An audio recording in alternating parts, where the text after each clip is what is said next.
কখনো কখনো বলতে যে ওই আপনার ওই ইন্টেরিয়ার এলাকার কিছু আঞ্চলিক বক্তা বার হয়েছে, কখনো পীর বলছে, কখনো আমি পীর না, কখনো আমি পীর, এইসব চলছে না, দেখছেন ফেতনা ফাসাদের সবকিছু চলছে। বলতে বলতে বলে ফেলেছে নামের আগে মুফতি ব্যবহার করছে, মুফতির ভাষা ছি ছি ছি ছি ছি ছি, তওবা তওবা। যত সব মাটো ভাষাগুলো উচ্চারণ করছে, করতে করতে এক সময় আমার রাসূল সম্পর্কে বলছে তিনি ভিখারির বাচ্চা। নাউজুবিল্লাহ বলেছে, জোরে বলেন নাউজুবিল্লাহ। আরে যার হাতে হাত দিয়ে উসমানে গনি আর শরাফত পেল, বলেন না সুবহানাল্লাহ। আর সেই রাসূল ভিখারির বাচ্চা। আমি ব্যক্তিগত আক্রমণ কাউকে করি না, তথাপি তাদের জ্ঞান হওয়ার জন্য বলি। আলোচনাগুলো শুনলে বোঝা যায় যে খালি নিজেদেরকে প্রতিষ্ঠিত করার জন্য দাদা হুজুর, বসিরহাট হুজুর, আর এই যে নিজেদের প্রতিষ্ঠিত করার জন্য, নিজেদের ঠিকমতো চলার জন্য যতটুকু প্রয়োজন অতটুকুই শুধু পুশ হচ্ছে বিভিন্ন জায়গায়। আর আঞ্চলিক কিছু এলাকার মানুষ ঘোঁজের মধ্যে সেগুলোকে নিয়ে হই হই করছে, দুঃখ লাগে। কিন্তু যখন রাসূলের ব্যাপার আছে, আমার রাসূল হচ্ছে ইউনিভার্সাল ফিগার। আলমার ওয়ার্ল্ডে কেবল মুসলিম নয়, সারা পৃথিবী আপনি দেখুন আমার রাসূলকে নিয়ে কত গুণগান করছে, কত সুনাম করছে। এই ভাষাগুলো শুধু মুসলিম নয়, যে কোনো ধর্মের যারা রিসার্চ স্কলার, যারা হযরত মুহাম্মদ সাল্লাল্লাহু আলাইহি ওয়াসাল্লাম সম্পর্কে ন্যূনতম জ্ঞান রাখে, তাদেরকেই কিন্তু আঘাত করবে। বুঝতে পারছেন? হরিশপুরের ভাইরা, হাওড়া জেলার ভাইরা, আমার রাসূল কখনো তিনি ভিখারি ছিলেন না, আর ভিখারির ছেলে ছিলেন না, গরিবের ছেলে ছিলেন না। আল্লাহ আমার রাসূলকে গুরবাতের জিন্দেগি দিয়েছিলেন, সুবহানাল্লাহ বলেন। আমার রাসূলকে গুরবাতের জিন্দেগি দিয়েছিলেন, গরিবী হালে তিনি থাকতেন, তিনি ভিখারির বাচ্চা, এই সমস্ত কথা। আর বাচ্চা মাচ্চা সব কারা? ছোট লোকরা বলে, কারা বলে? ভালো মানুষদের ভাষা নাকি এগুলো? এগুলো স্টেজের ভাষা। নাউজুবিল্লাহ বলেন।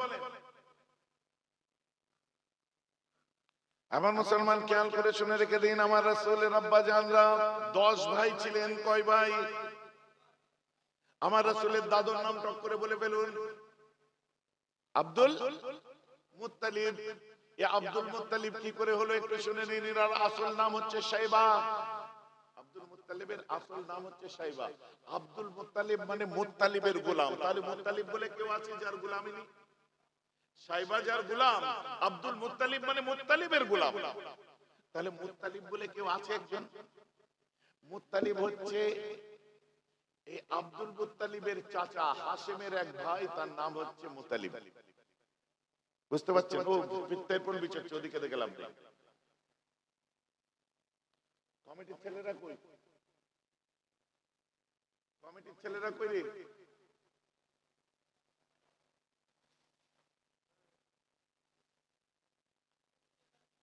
এই হাত তুলে দেখাবো কমিটির ছেলেকে। তুমি এক্ষুনি দার্জিলিং চলে যাও, তাড়াতাড়ি যে এক কাপ চা নিয়ে এসো।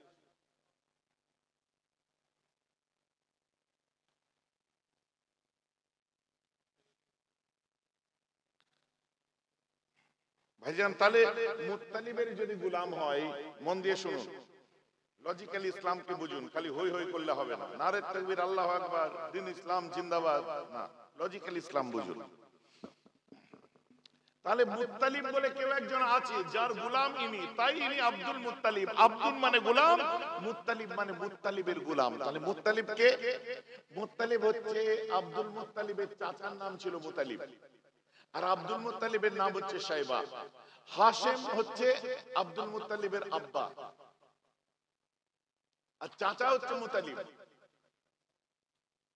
তো হাশেমের ছেলের নাম হচ্ছে শাইবা। এই শাইবাকে মুত্তালিব মক্কায় এনেছিল, তাই মক্কাবাসীরা বলেছিল এত সুন্দর ছেলেটাকে, সবাই মিলে বলল আব্দুল মুত্তালিব, এটা মুত্তালিবের গোলাম। সেই থেকে উনি আব্দুল মুত্তালিব হয়ে গেলেন।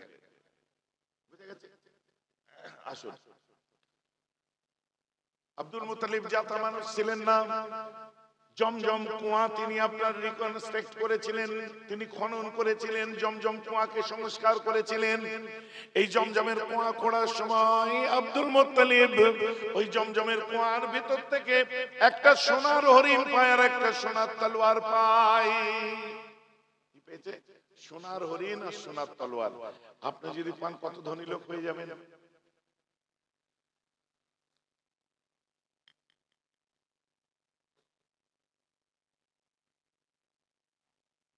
সোনার তলোয়ার সোনার হরিণ বলে কথা, কত ধনী লোক হয়ে যাবে, বাপরে বাপ। কিন্তু শুনুন, আব্দুল মুত্তালিবের কাছে এটা ফারাকি পড়ে না। ও সোনার হরিণ আর সোনার তলোয়ার উনি কাবা ঘরে সেজিয়ে রেখে দিয়েছে। আর আব্দুল মুত্তালিব বলে দিয়ে, হাশেমের দুটো পক্ষ ছিল, এক পক্ষ মক্কায়, আর এক পক্ষ উনি ব্যবসা করতে যাচ্ছিলেন সিরিয়া, যেটাকে শাম বলা হয়। সিরিয়ায় ব্যবসা করতে যাওয়ার সময় ইয়াসরিব, যেটার বর্তমান নাম মদিনা শরীফ, এই ইয়াসরিবের কাছে উনি কর্মবিরতি বা রাস্তায় বিরতি নেই।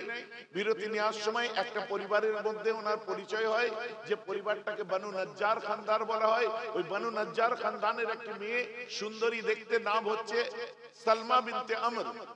এই সালমা বিনতে আমরকে বিয়ে করলেন কে? হাশেম। ওনার আর এক স্ত্রী আছে মক্কায়। সালমা বিনতে আমরের ঔরসে জন্ম নিয়েছিল একটা ছেলে, এই হলো শাইবা, ইনি হলো আব্দুল মুত্তালিব। তারপরে হাশেম চলে গেল শাম দেশে ব্যবসার কাজে, সেখানে তিনি মারা গেলেন। এখন মক্কায় খবর এলো হাশেম মারা গেছে, সবাই চিন্তায় পড়ে গেল। এখন হাশেমের তো ছেলে নেই, কেউ নেই। এখন কাবা ঘরের মুতুল্লি বিশাল সাম্রাজ্য সামলাবে কে? সে মানুষটা দরকার, খুঁজতে আরম্ভ করলো কে সামলাবে। হঠাৎ খবর পেল যে ভাইয়ের একটা বিয়ে ছিল মদিনায়, আর সেই পক্ষের এক ছেলে আছে। ছেলেটাকে ছেলেটাকে এই যে ছেলে, সেই পক্ষের এক ছেলে আছে। তখন এই মুতালিব ভাই চলে গেল ভাবিকে, যে বলছে ভাবি যান ছেলেটা দিতে হবে। বলে কেন? আমার স্বামীর স্মৃতি আমি দেবো না তোমাদেরকে? বলছে ভাবি যান খুব প্রয়োজন, ও বিশাল সম্পদের মালিক, বহু একটা গভর্নরের মতো পাওয়ার পাবে, এত সম্পত্তি কে নেবে? আর আল্লাহর কাবা ঘরের মুতুল্লি হবে, চিন্তা করুন, দেবেন না ছেলেটাকে? তখন ভাবি রাজি হয়ে বলছে হ্যাঁ যাও, নিয়ে যাও।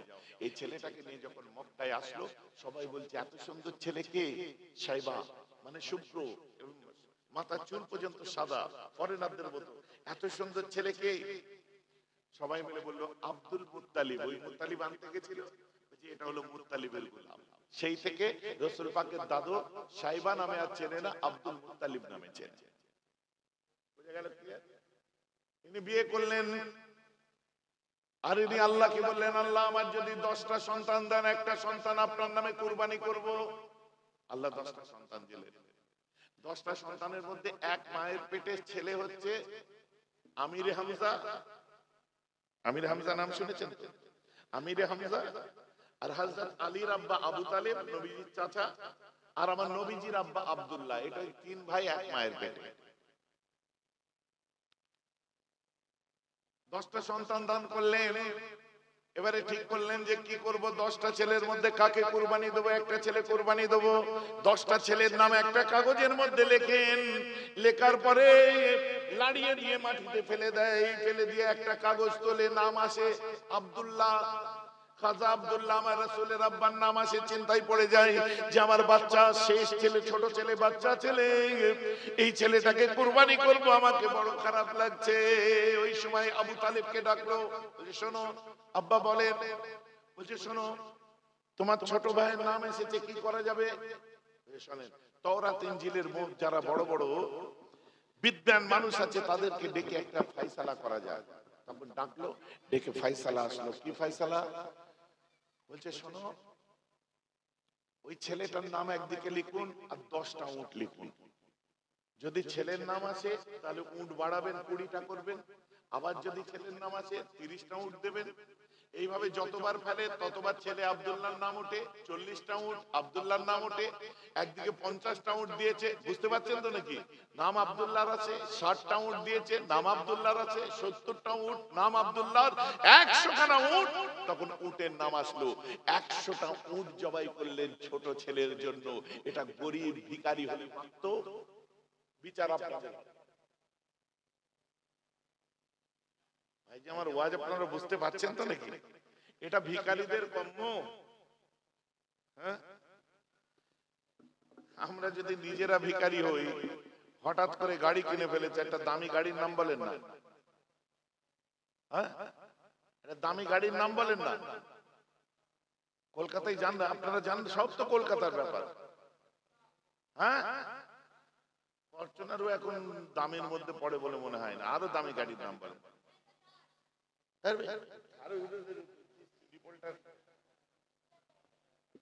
হ্যাঁ একটা বলেছে কি বিএমডব্লিউ, আর কেউ কোনো নাম জানো? হ্যাঁ, ল্যাম্বরগিনি, রাইট, ল্যাম্বরগিনি হুরিকেন কিনে তুমি ঘুরছো, আর তার মধ্যে 8 আনার মুড়ি আর অর্ধেক পেঁয়াজ চিবোচ্ছ, হবে? চড়বে ল্যাম্বরগিনি আর 8 আনার মুড়ি খেলে হবে? সিটের ঘাস থেকে মুড়ি বার হচ্ছে। চড়বে অডি আর তার মধ্যে কাঁচা লঙ্কা তেলে ভাজা খেলে হবে? তোমার লাইফ স্টাইলটাকে সেই রকম করতে হবে। বড় বড় মুক্তি মুক্তি ভাব দেখাচ্ছ, সুন্দর সুন্দর ভাব নিচ্ছ, আস্তে আস্তে করে চলছো, হুজুর হুজুর ভাব, আর লাইফ স্টাইল এত নিচে রেখে দিয়েছো যে নিজের ধার ধরে রাসূলুল্লাহর বিচার করছে ভিখারির ছেলে। ছোট্ট ল্যাম্বরগিনি আর চিবোচ্ছ 8 আনার মুড়ি। খারাপ লাগছে নাকি শুনতে? রাগ করবেন না, আমার রাসূলকে বললে আমিও বলবো, কিছু তো করার নেই, এখানে কোনো খাতির নেই, বলবোই বলবো।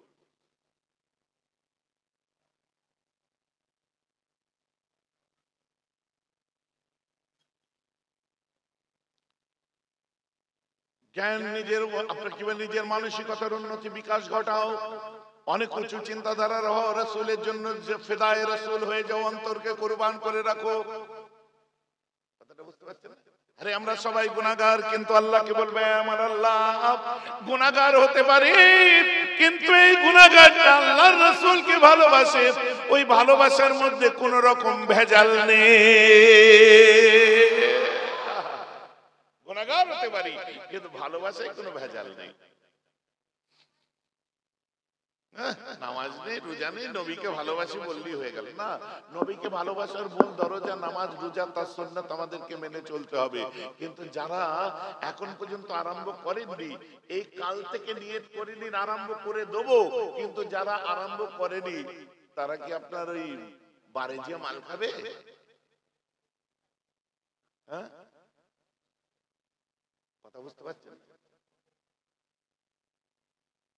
মহাব্বত যখন আছে, আল্লাহ তাআলা তোমার অন্তরকে পরিবর্তন করে দেবে, বলুন না আমিন।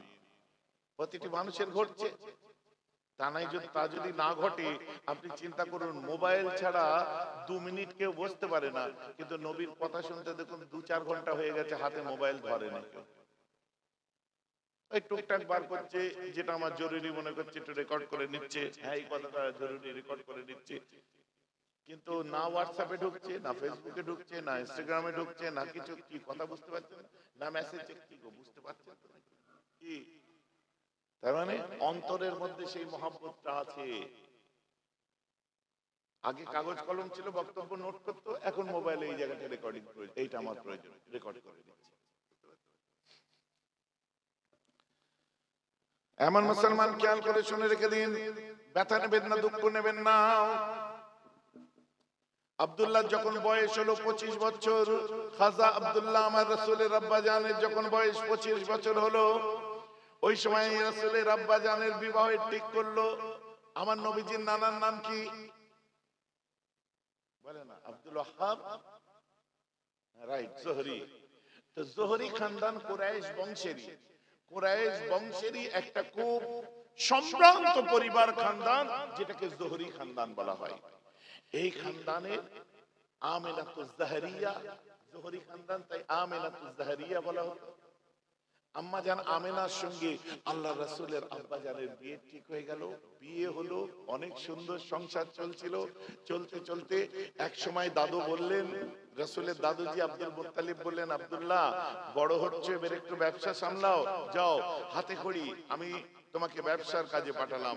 আল্লাহ রাসূলের আব্বা ব্যবসার কাজে গেলেন, আর রাস্তায় এই ঘটনা আপনারা শুনেছেন। ঘটনাটা এমন, ওই যে শুনেছেন না, নাকি কেঁদে কেঁদে নবীজির আব্বা বেরিয়ে গেল বাবা মরুভূমির মধ্যে, পানি পানি করে চিৎকার করতে, ছটফট করতে করতে আল্লাহ রাসূলের আব্বা দুনিয়া থেকে বিদায় নিল। খুব সফট ঘটনাটা এমন নয়। আমি একটা ফার্নিচার করে আসি, আমার জন্য আমি যখন আসছি লোক ভিড় করে আছে, বাইক নিয়ে আনতে গিয়ে না বাইক আগিয়ে নিয়ে যাচ্ছে না কিছু, ওইখানে ব্যাক করে ঘুরতে যে পেছনের বাম্পার ঘাড়াম করে লেগে গেল। মহাব্বতের ব্যাপার, মহাব্বতে গাড়িতে লাগাও, মেনে নিতে হবে।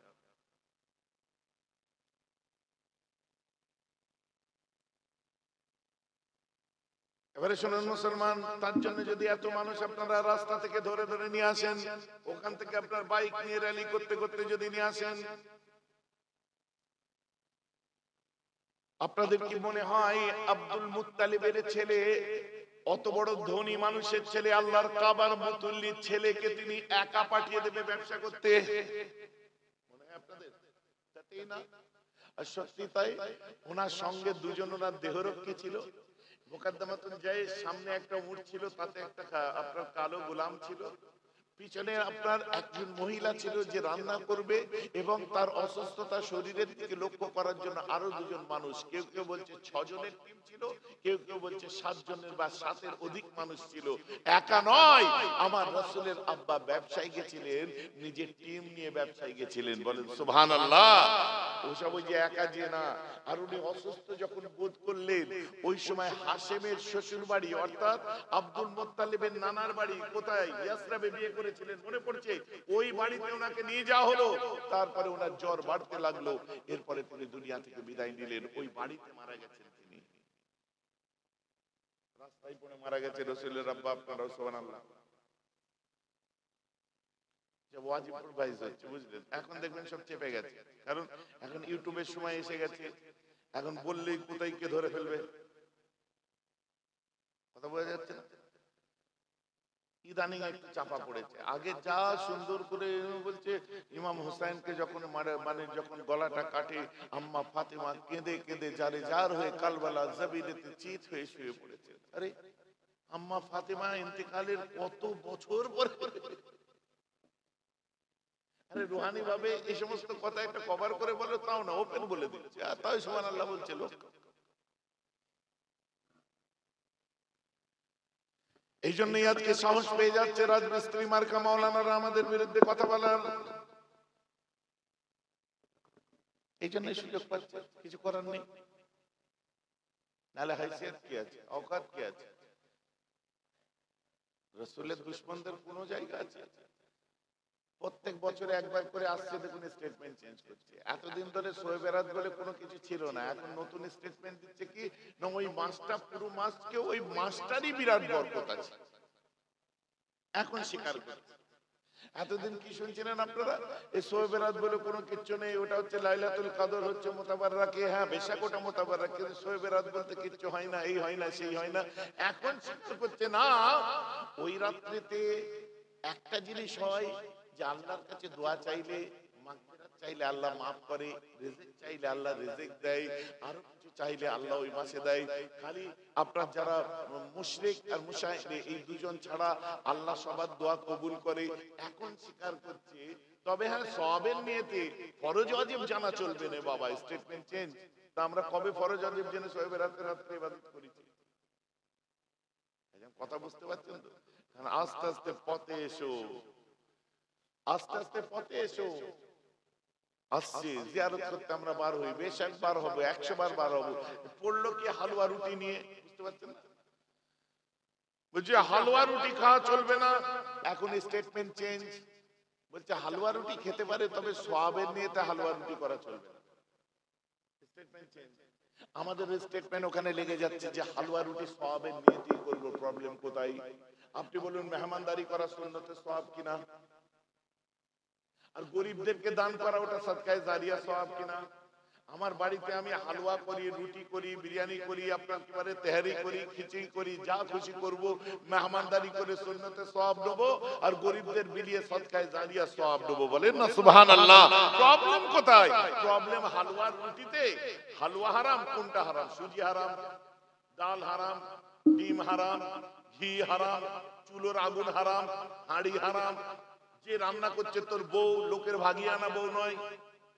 বুঝতে পারছেন না? হারাম কোনটা আমি সেটা বুঝিয়ে দিতে হবে। নিজের বিয়ে করা বউ আপনার রান্না করছে, দেন মোহর দিয়ে বিয়ে করেছিস নাকি ভাগিয়ে নিছিস? কথা বুঝতে পারছেন না? হারাম কোনটা আমি সেটা দেখে দাও যে হ্যাঁ হ্যাঁ এই মেটেরিয়াল গুলো এতে হারাম। না, আল্লাহ রাসূলের ওই দিন দান্দান মোবারক শহীদ হয়েছিল, তাই নরম জিনিস তুমি বুঝে গেছো, আমি জানি না। এটা লাগাতে হবে কোন জায়গা থেকে কিছু একটা লাগিয়ে, খালি লাঞ্ছন মাথায় খালি তুলে দিয়া, তাতে কমছে না বাড়ছে? বাড়ছে। মহরমের সময় খিচুড়ি করা যাবে না, এই করা যাবে কেন? খিচুড়ির কি হারাম? ছোলার ডাল হারাম, লাউ হারাম, আলু হারাম? হারাম হারাম কোনটা বলবে তো?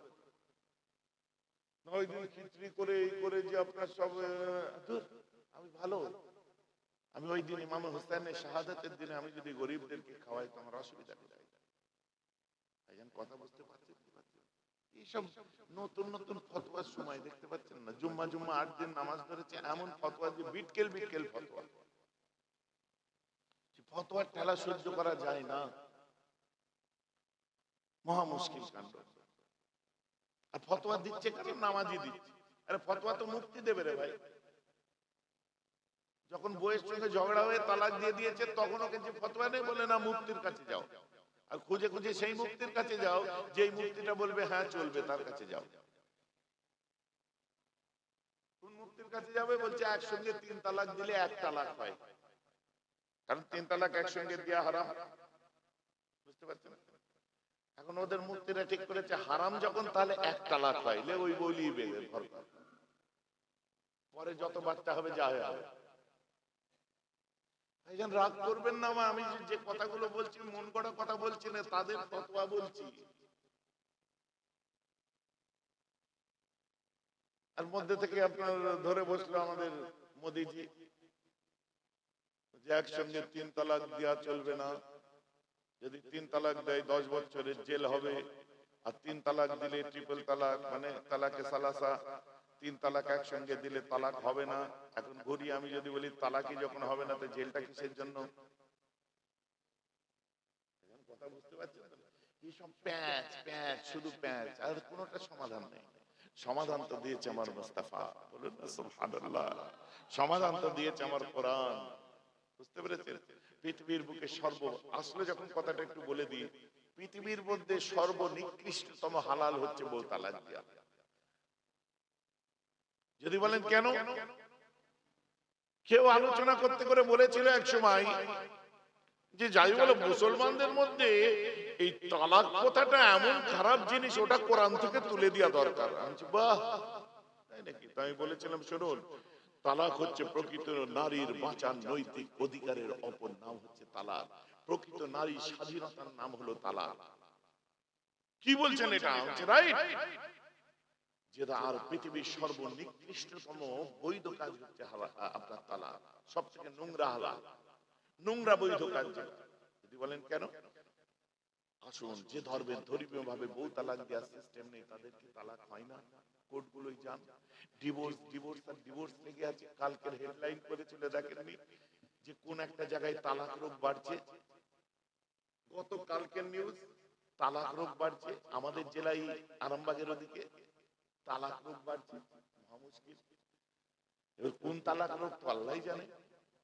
যেসব ধর্মীয় ভাবে তালাক দেওয়ার সিস্টেম নেই তাদেরকে স্বামী স্ত্রীর ঝগড়া হয় না, তাদেরকে চুলোচুলি হয় না, তাদেরকে লেটোলেটি হয় না, তখন তারা কি আপনার রেল লাইনের ধারে চলে যায় না? রেলের নিচে এসে মাথা দিয়ে দিচ্ছে, রেল চলে যাচ্ছে, বউ মরে যাচ্ছে, বিষ কিনে খাচ্ছে, বউ মরে যাচ্ছে, অস্ত্রঙ্গে মারছে, বউ মরে যাচ্ছে, গলায় দড়ি দিচ্ছে, বউ মরে যাচ্ছে। তাহলে এক কাজ করুন, গলায় দড়ি দিয়েছে বলে যত আপনার দড়ি কোম্পানি আছে, পেটো কোম্পানি আছে, সব যে বলুন আমার সঙ্গে আমার বউয়ের ঝগড়া হবে কেন, মারামারি হবে কেন, লেটোলেটি হবে কেন, আমার বউ তোমাদের আপনার কোম্পানির দড়ি কিনবে কেন, গলায় দেবে কেন, মরবে কেন, অবিলম্বে তোমার দড়ি কোম্পানি তুলে দাও,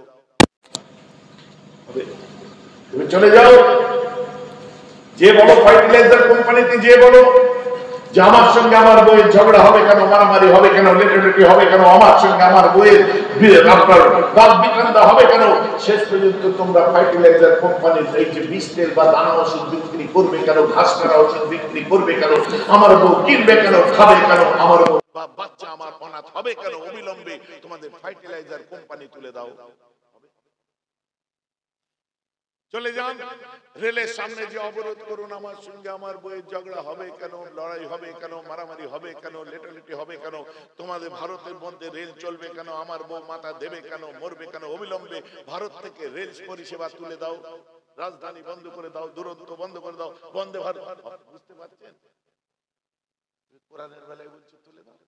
তো যে ধর্মের ধর্মীয় ভাবে কোন সলিউশন নেই, ইসলাম সেখানে সলিউশন দিয়েছে। শোনো, তোমার সঙ্গে তোমার বইয়ের যখন বনিবনা হবে না, একেবারে তোমার কথা শুনছে না, তোমার কথা যখন শুনলো না, তুমি এক কাজ করো, তাকে বোঝাও, হচ্ছে না আবার বোঝাও, হচ্ছে না আরেকবার বোঝাও, তারপরেও যখন হচ্ছে না বিছানাটা আলাদা করে দাও, তারপরেও যখন হলো না, তখন থার্ড ডিগ্রি ব্যবহার করতে পারো, তুমি হাত তুলতে পারো, মুখে যেন আঘাত করবে না, শিখিয়ে দিচ্ছে আলতো ভাবে, কি বালিশ দিয়ে মারো একটু, বা এই দিয়ে, বা একটা সিস্টেম, তুমি তাকে এমন করে মেরো না যাতে তাকে আঘাত লাগবে, তুমি তাকে ভয় দেখাও, তাতেও যখন হলো না, তখন একটা স্টার্ট ছাড়ো, একসঙ্গে তিনটে ছাড়া চলবে না, যে আমি তোমাকে তালাক দিলাম, তাতে তোমার ফিরিয়ে নেওয়ার অপশন রইলো, তাও হলো না, 3 মাস টাইম নাও, তারপরে আবার একবার বলো আমি তোমাকে তালাক দিলাম, তাও ফিরিয়ে নেওয়ার টাইম রইলো, শেষ পর্যন্ত যখন হলোই না, কুকুরের লেজ বাঁকাকে বাঁকাই রয়ে গেল, তখন তুমি বলো যে শোনো, তোমার সঙ্গে আমার একসঙ্গে ঘর করার যে অ্যাম্বিশন, যে আপনার স্বপ্ন ছিল,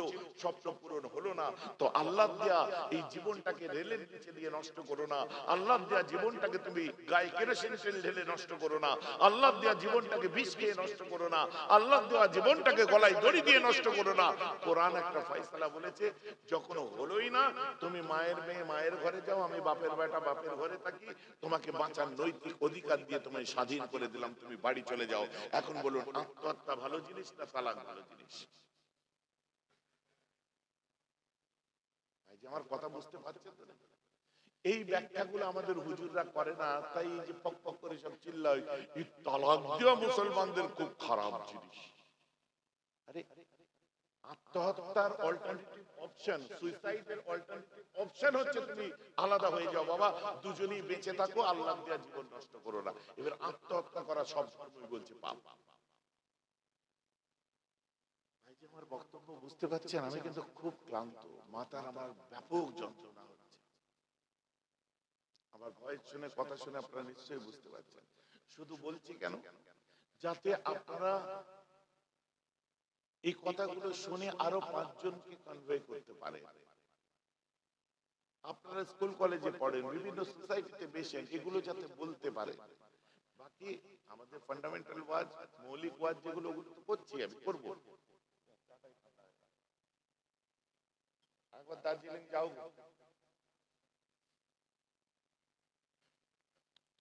ভাই যে খারাপ বিরক্ত লাগছে নাকি আপনাদের? ইসলাম কত সুন্দর ধর্ম, ইচ এন্ড এভরিথিং আপনাকে শিক্ষা দিয়েছে ইসলাম। আর আমরা কোন দুনিয়ায় বাস করি জানি না, সালা ওয়াজি খুঁজে পাচ্ছি না, কোথায় নবী, কিসে ভাষা।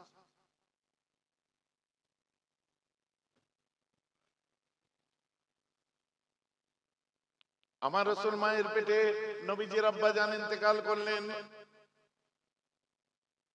আম্মা আমেনা কোন এক সময় একটুখানি চুল দরজ করছিলেন, ভাবছিলেন আমার স্বামী আসার সময় হয়ে গেছে, বোধহয় চলে আসবে। কেউ আম্মা আমেনাকে যে শোনায়, আমেনা আপনার সাজার দিন, সিঙ্গার করার দিন চলে গেছে, আপনার স্বামী আর ফিরবে না, আপনার পেটে বাচ্চা যে আছে দুনিয়া দেখার আগে সে এতিম হয়ে গেছে, আপনার বাচ্চা দুনিয়া দেখার আগে এতিম হয়ে গেছে, আর আপনার স্বামী ফিরবে না। আম্মা ফাতেমা পেটে হাত দিয়ে, আম্মা আমেনা পেটে হাত দিয়ে খুব কান্না কাঁদতে, খুব কান্না কাঁদতে। রুয়ায়ে সাদেকা হয়, ওদিকে আমি আর যাচ্ছি না।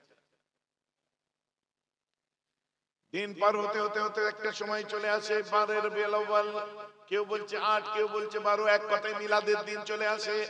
প্রসিদ্ধ বিশুদ্ধ মত,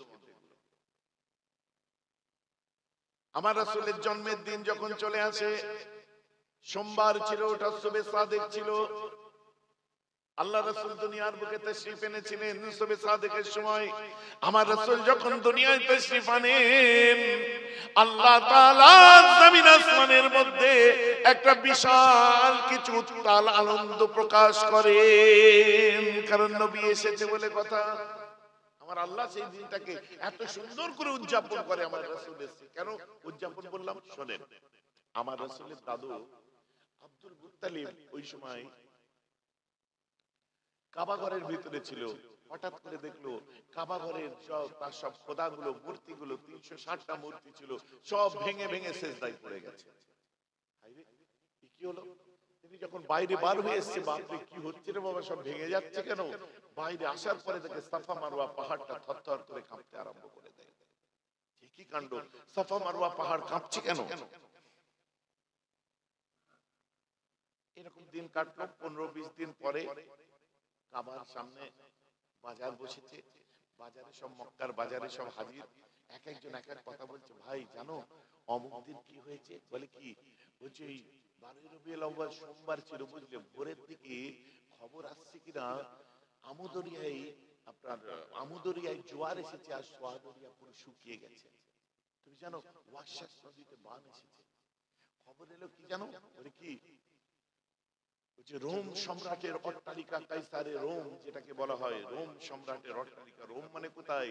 আরবের আপনার উত্তরে চলে যান। আরবের উত্তরে আপনি আরবের উত্তরে পাবেন সিরিয়া, সিরিয়ার পরে পাবেন তুরস্ক, তুরস্কর পরে পাবেন আপনার ওয়াশাস নদী পাবেন, তার মধ্যে বাষ্প নালী পাবেন, তারপরেই আপনি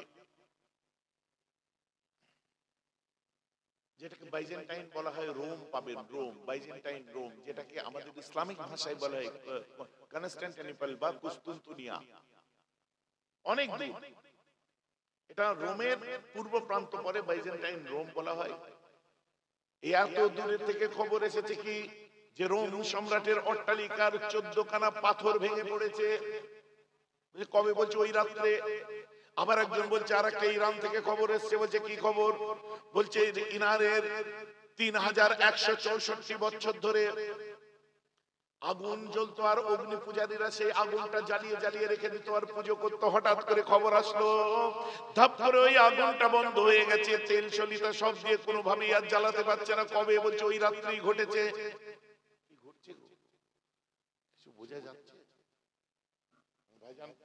ব্যাপারটা কি? বুখারীর হাদিস তো আছে। আবু লাহাবের নাম শুনেছেন? তাব্বাত ইয়াদা আবি লাহাবি ওয়া তাব। আবু লাহাব রাসূলের চাচা। কুরআন সার্টিফাইড সাক্ষ্য দিচ্ছে সে হচ্ছে কাফের, তার স্থান জাহান্নাম। ফালাম্মা মাতা আবু লাহাব উরিয়াউ বাদা আহলিহি বিশররি হালিন فقال له ماذا لقيتم فقال لم ألق بعدكم خيرا إني سقيت في هذه بطاقة سويبية। বুখারী খুলুন পেয়ে যাবে। কি বলছে? বলছে গো স্বপ্ন দেখছে। হযরত আব্বাস রাদিয়াল্লাহু আনহুর কথা কেউ বলেছে যে স্বপ্ন দেখছে আবু লাহাব। কি বলছে? ভাই মরার পরে আপনি কেমন আছেন? বলছে আল্লাহর আযাবের পাহাড়টা আমার বুকের উপর দিয়ে ভাঙা হচ্ছে, আমি জাহান্নামে আছি। কিন্তু শোনো, আমার ভাতিজা মুহাম্মাদের জন্মের খবর পাওয়া মাত্রই আমি আনন্দে, আমার একটা বাদী ছিল, একটা দাসী ছিল, তাকে আমি এই শাহাদাত আঙ্গুলের ইশারা করে, কেউ বলছে দুটো আঙ্গুল, কেউ বলছে একটা আঙ্গুল, এই শাহাদাত আঙ্গুলের ইশারা করে আমার দাসীটাকে আমি বলেছিলাম যা এত সুন্দর খবর দিলি, তোকে আমি আজাদ করে দিলাম। এই আনন্দে সোমবারের দিনে এই আঙ্গুল নেড়ে মুহাম্মাদের জন্মে আমি আনন্দ করেছিলাম বলে আল্লাহ আমার জাহান্নামে সোমবার দিন আযাবটা কমিয়ে দেয়। আর আমি ওই আঙ্গুলটা মুখে দিয়ে চুষলে জাহান্নামের মধ্যে জ্বলে যাওয়া পুড়ে যাওয়া আমার বুকটা মিষ্টি আর ঠান্ডা পানি দিয়ে আমি শান্ত করতাম। বলুন না সুবহানাল্লাহ। বোঝা যাচ্ছে তো নাকি? আল্লাহ রাসূলের মিলাদ নবী দিবস মহব্বত করেছে, ভালোবেসেছে, অমুসলমান হওয়ার পরে জাহান্নামেও ফায়দা পাচ্ছে। বুখারী থেকে কোট করলাম। বুঝা যাচ্ছে? এবার আসুন, এত কিছু ঘটনা ঘটছে কেন? রোম সম্রাটের 14টা পাথর ভেঙে পড়লো, কি ব্যাপার? এই রোম সম্রাটের 14 জন বাদশার পরে অটোমান সাম্রাজ্যের সম্রাট দ্বিতীয় মুহাম্মদ, তিনি 14টা সম্রাটের পরে ওখানকার মুসলমান শাসন নিয়েছিলেন। আর ওই সময় হায়া সাফিয়াকে মসজিদ করেছিলেন, ইস্তাম্বুল জয় করেছিলেন। বলুন না সুবহানাল্লাহ। তো রাসূলের জন্মের সাথে সাথে ওই 14 খানা পাথর ভেঙে পড়েছে। অবাক কাণ্ড কি হলো, কোন জিনিস দেখতে পাচ্ছি তো ভালো লাগছে না আমাকে। ভেতরের পাথর কাকুর গুলো সব ভাঙলো কেন? সব আলোচনা করতে করতে বললে এক কাজ করো, এর খবরটা নিতে হবে, কোথায় যাওয়া যায় চলো। ইয়ামান বলে একটা দেশ আছে, সেই ইয়ামানে একটা বড় গণৎকার আছে, গণনা করে। ওই গণৎকারকে যে জিজ্ঞাসা করা যাক কি হয়েছে। মক্কা থেকে একটা দল ওই গণৎকারের উদ্দেশ্যে ইয়ামানে চলে যায়। ইয়ামানে যে তার কাছে জিজ্ঞাসা করছে, গণৎকারের নাম হচ্ছে সাতি, সিন তো ইয়া হে, সিন তুই ইয়া হে, সাতি। সাতির কাছে যখন গেল, বলছে ভাই সাতির বাড়ি কোথায়? বলে এখানে। দেখেছে যে দেখে একটা ব্লাডার পড়ে আছে, মাথাটা আছে একটুখানি, গর্দন নেই। ইসল সবে সব অনেক ফকির আছে দেখেন না, ছোট ছোট হাত, গর্দন নেই, পুরো ব্লাডারের মতো পড়ে থাকে এইরকম। ওই কথা বলবে কি করে? ওই চোখে খেপাও, খেপে গেলে রেগে লাল হয়ে যাবে, তখন কথা বলবে। এরা খোঁচা মারে, চিমটি কাটে, এই করে করতে করতে এক সময় রেগে গেছে। রেগে যে বলছে, কেন জ্বালাচ্ছিস বলতো?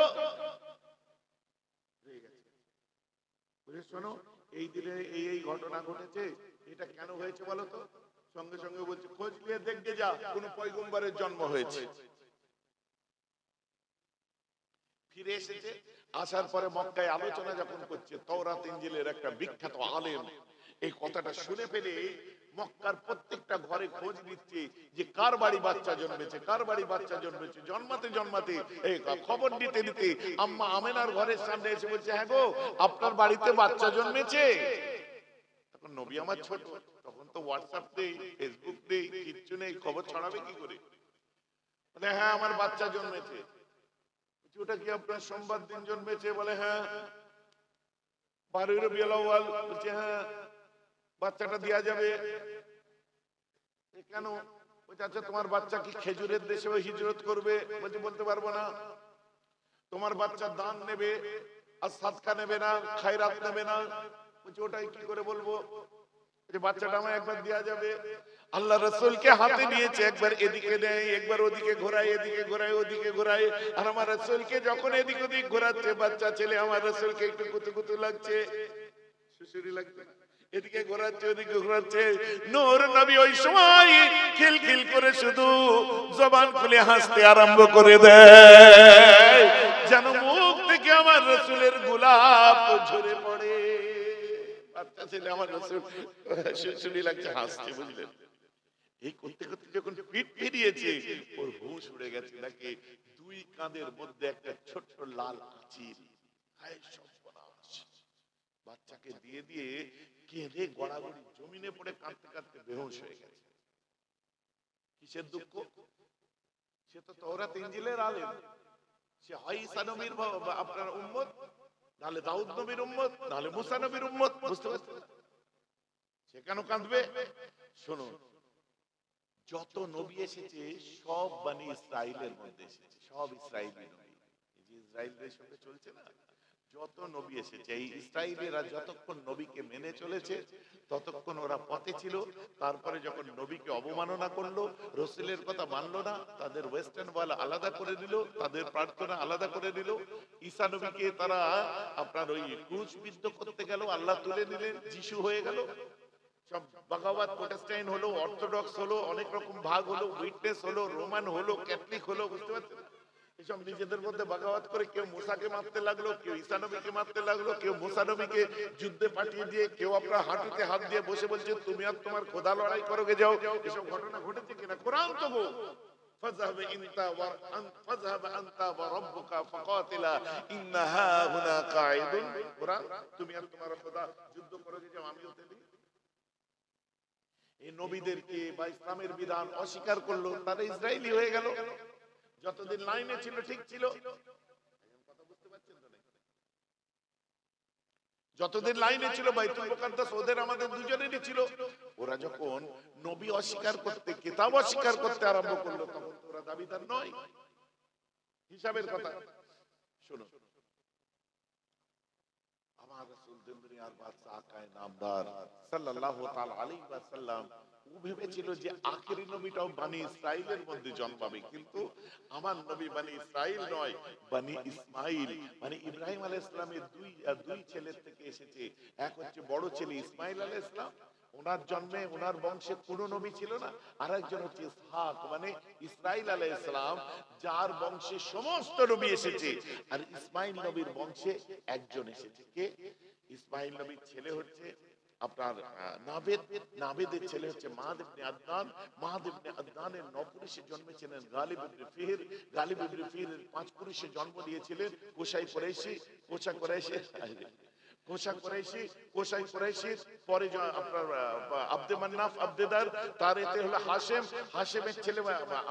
হাশেমের ছেলে আব্দুল মুত্তালিব, আব্দুল মুত্তালিবের ছেলে আব্দুল্লাহ, আব্দুল্লাহর ছেলে আমার রাসূলুল্লাহ। জোরে বলুন না সুবহানাল্লাহ।